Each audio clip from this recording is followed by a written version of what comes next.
ते पूर्ण महाराष्ट्र राज्यभर 19 तारखेला सुरू होणार आहे. तसंच धाराशिव जिल्ह्यामध्ये 19 तारखेला पोलीस भरती सुरू होणार आहे. टोटल कॅन्डिडेट 3,497 कॅन्डिडेट्स पोलीस शिपाईसाठी आहे आणि चालकसाठी 4,503 असे कॅन्डिडेट्स भरती भरलेले. वेकेन्सी टोटल आहे 99 पोलीस शिपाई आहे आणि 44 पोलीस ड्रायव्हरसाठी आहे.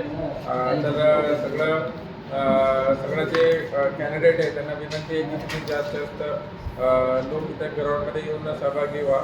आणि 2-3 मुद्दा आम्हाला क्लॅरिफाय करायचा होता. एक तर ज्यांचा पावसाचा सीझन आहे, कोणत्या दिवशी एकदा पाऊस पडला तर त्याचं ग्राउंड खराब झालं तर आम्ही रिशेड्यूल करू. समजा 19 तारखेला पाऊस पडला तर ते 19 तारखेचं लोकांना 30 तारखेला 29पर्यंत आमचं भरती चालू आहे. त्यांचं रिशेड्यूल होऊन 30 तारखेला त्यांचं रिशेड्यूल होते.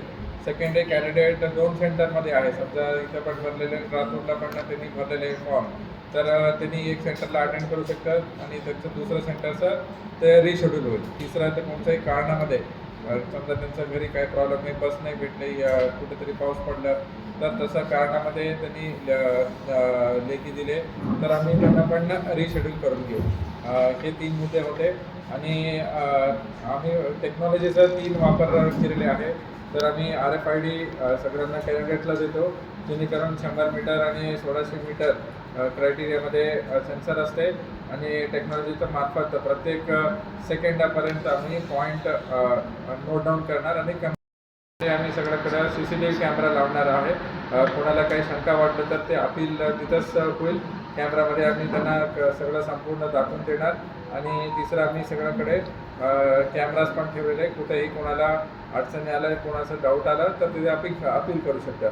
तर हे पूर्ण भरती प्रक्रिया आमच्या DG ऑफिसच्या मार्गदर्शनाखाली सगळं टेक्नॉलॉजी आणि सगळं जे प्रक्रिया आहे आम्ही ओपन अँड ट्रान्सपरंट ठेवणार आहे.